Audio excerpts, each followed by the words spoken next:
Hi friends, newcomers, and potentially enemies. So, I'm typically fairly patient, although my Twitter feed would probably have you believe otherwise, and I value communication really greatly, probably secondary to anything else other than outright kindness. One of the best things you can do for someone, at any time, I think, is listen.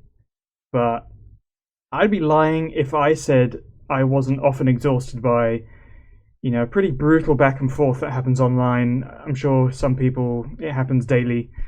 I'm sure everyone else is exhausted too. So, to casual observers who are just here for art and community, why this happens may still seem kind of indistinct. So, this video is me kind of cannibalizing some old blog posts into hopefully a cohesive observational narrative kind of thing from my perspective. Immediate disclaimer though, I'm not going to mention any events specifically. I don't really feel like I need to. Most of what I talk about is old already, despite people still rearing their heads up to crap all over your timelines every few weeks, and I want to talk more in general terms so you can apply it to more than one single instance. Okay, so I've made it no secret that I don't like Ready Player One. There are lots of reasons why, but one of the biggest is that the protagonist's whole identity is built around what he consumes. For some, endless nerd references are nirvana, but like in Ready Player One, when the human element behind each of them is meaningless, that is why you enjoy them, it turns fandoms into a collection contest instead of a community. It flat out encourages the idea that it doesn't matter why you like a thing, but your greatest achievements will be to consume all of it as hard and quickly as possible, and anyone outside this is a mindless, pathetic drone to be conquered or thrown away. You probably know some anime or gaming fans who are like this. If that's what they want, then cool. But the danger of having an entire community driven by this ethos doesn't actually make for a good space. So, let's backtrack a little to our first steps into Furry. We all enter into relationships with our fandoms with different intents. Some are just casual observers, browsing but not really engaging or reciprocating much. Others throw themselves into the fray with contributions of content, memes, opinions, and get all of these back in great supply. So there's this whole sliding scale of immersion between these extremes. There's a whole other scale of our expectations. Expectations about how the fandom should be, what it means to call yourself a fan, what content is appropriate, how individuals should behave.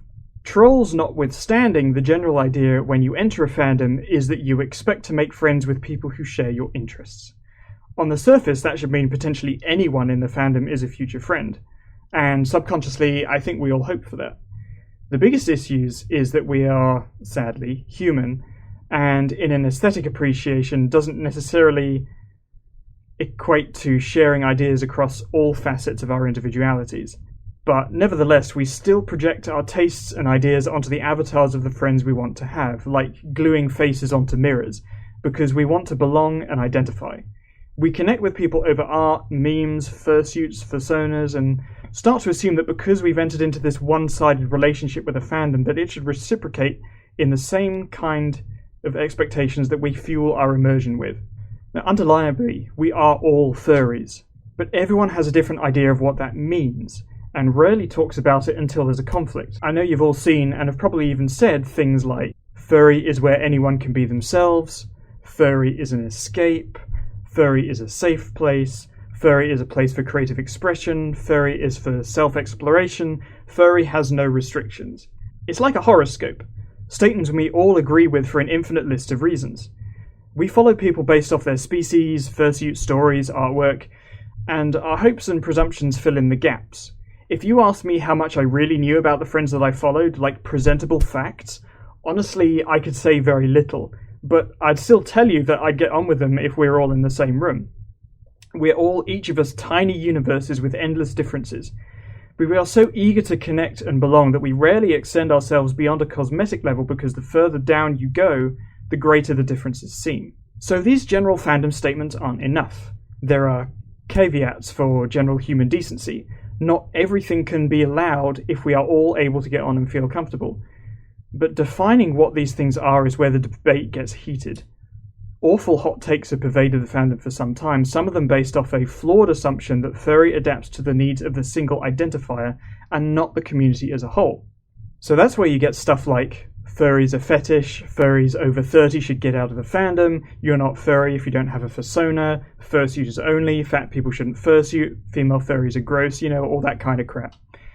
These are easy to decry, but are prime examples of how fans adapt their view of what a true fandom is and how it should be curated. To people who consider furry to be their highest primary social designation, these preconceptions, or any other, become a big problem for anyone else.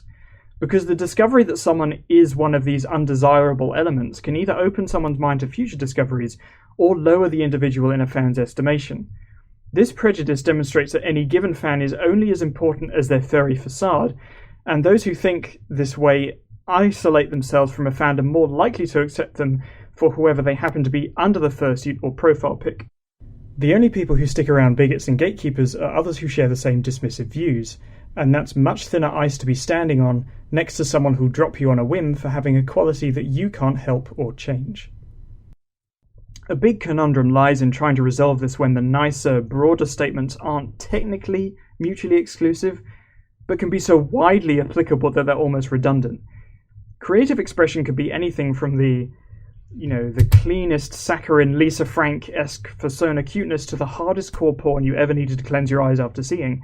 A safe place can mean for protection from hurtful ideas or somewhere to express them without reprisal. And while every single furry may tell you each of the above statements was true superficially, in practice we all have a different interpretation of what they mean and embody them in how we treat each other.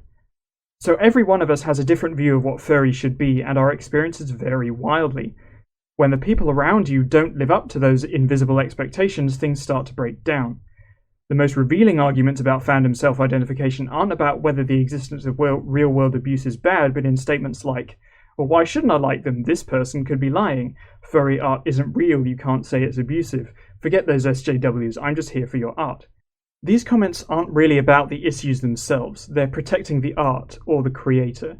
It's a protest against the need for greater awareness in relation to the fandom and a reluctance to give up a portion of the fans' self-designation of what they consider makes them, or the creator, of furry.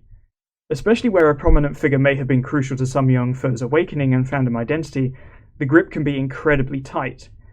In this view, the understanding is that furry creators cannot be bad people, but speaking out against other furries makes you a bad furry. Hence, the worst thing a furry can do is malign another fandom member, by which point their identity is removed to something else like SJW. This gatekeeping is how consumer identity fans prevent real-world issues from tainting their fandom. They turn critics into something else entirely, thus removing the conflict of arguing with other furries, because in their mind this person is no longer considered a furry. They're the problem, the people who just won't shut up and enjoy the dancing carpets. And some creators capitalize on this relentlessly.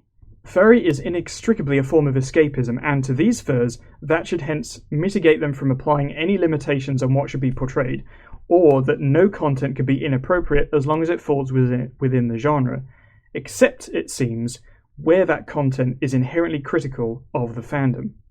Moreover, when we construct our identities around what we consume, the image of what we devote ourselves to becomes irretrievably difficult to pin down or live up to, an ever-revolving fantasy of idealism, and the rules are often made up spontaneously when it comes to question. Everything should be accepted because the medium is sacred. The constant need to step back from encroaching responsibility, even when directly faced with an advocate for rationalization, is a means of protecting this amorphous definition of what furry actually is. Even if it can't be defined in specific terms, what is clear is that being critical of it is perceived to be an assault on a rightful place within the fandom, which is purely constructed from personal expectations of what we want it to be, not what it actually is. It's the same kind of reaction you get when debating religious issues, and religions are kind of the OG fandoms if you think about it, because everyone interprets their actions as different devotionals to the same message while living extraordinarily distinct lives. It's a self-fulfilling kind of confirmation bias almost. When someone's primary existence is based around being a consumer, criticizing one prominent fan member's actions, whether or not they're directly connected, becomes an attack on the idea of being a furry itself, in the same way that criticizing a religious figure or practitioner is often seen to be an attack on that religion, especially so in recent times with people who call themselves Christian, but act in a very un-Christian way, being defended by other Christians simply for solidarity. Those who have solid identities outside the fandom, particularly those in marginalized groups, simply because they've had to struggle with the right to exist in the first place, recognize the fallibility of such power structures because of how real-world problems get ignored for the sake of protecting an artificial status quo. Those who built platforms on this furry status quo bubble have to conduct the delicate or oblivious balancing act of wanting to seem inclusive while not making any grand statements either way for fear of losing the identity that they're celebrated for, i.e. a furry, or they speak out against criticism as being unnecessary and malicious because it robs them of ego when they lose followers who finally realize what a tool they're being. So we can see how toxic nonchalance perpetuates itself, where pillars of community are either so inoffensively vanilla that they may as well be owned by the Hallmark Channel, or completely embrace the lack of consequences and do whatever they want. Both of these get rewarded by a majority audience that accept either as the proper way to be furry because the rules are open to such interpretation, if there even are any. Judging by the examples of the greatest content people consume, particularly YouTubers, you are a furry if you never acknowledge drama except to tell everyone how bothersome it is, or to make fun of it, and do whatever you want otherwise, even if that includes brigading other critical furries.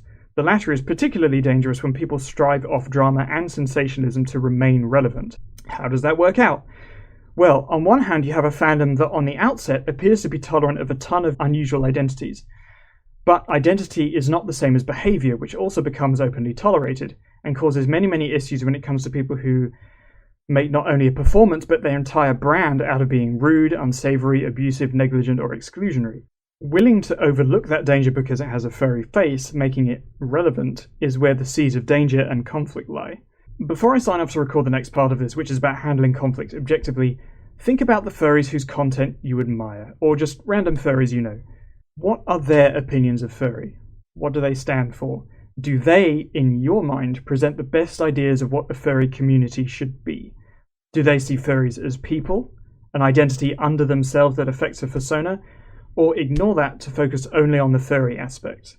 What would that mean for you or others around you if you were someone they did not accept? And finally, are those the people you would want acting as representatives of the fandom? Stay safe, keep listening. Thank you for watching, and catch you later.